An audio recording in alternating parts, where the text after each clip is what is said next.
Hi అండి, welcome to PBK options trader. March మంత్లో 85,000తో మనం ట్రేడింగ్ స్టార్ట్ చేసాం కదండి. ఈ 85,000తో మనం ఎంత రిటర్న్ జనరేట్ చేసామో మార్చ్ మంత్లో అనేది ఈ వీడియో చేస్తున్నాను. మార్చ్ 1 నుంచి మార్చ్ 31 వరకు అయితే మనం ఇక్కడ సెలెక్ట్ చేశాను. ఈ మార్చ్లో టోటల్గా మనం 14 డేస్ ట్రేడ్ చేశాము.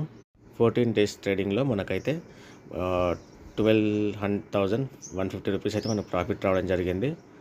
14 డేస్లో మనకు 1 డే లాస్ వచ్చింది. మిగతా 13 డేస్ అయితే మనం గ్రీన్లో క్లోజ్ చేసాము. మనకు 12,150లో 1,000 ఛార్జెస్ పోను, మనకు మిగతా 10,500 అయితే మన అకౌంట్లోకి వచ్చి యాడ్ అయ్యాయి.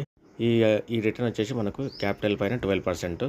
చాలా సంతోషం, మనకు 85,000తో మంచి రిటర్న్ అయితే జనరేట్ అయ్యింది. ఇలాగే కంటిన్యూగా ఈ మార్కెట్లో మనం చిన్న చిన్న ప్రాఫిట్స్తో మనం నిలబడగలిగితే ఒక సక్సెస్ఫుల్ ట్రేడర్గా అయితే మనం 1 to 2 ఇయర్స్లో నిలబడతాము. ఈ రిపోర్ట్ అయితే పిఎన్ఎల్లో ఎక్సెల్ ఎక్స్పోర్ట్ చేసి నేను సిస్టంలో అయితే సేవ్ చేశాను. మనకి 85,000తో మంచి రిటర్న్ అయితే జనరేట్ అయ్యిందండి. నా ప్రాఫిట్స్ అయితే నేను విత్డ్రా చేసుకున్నానండి. మళ్ళీ 85,000తో ఏప్రిల్ మంత్ సిరీస్ స్టార్ట్ చేశాను.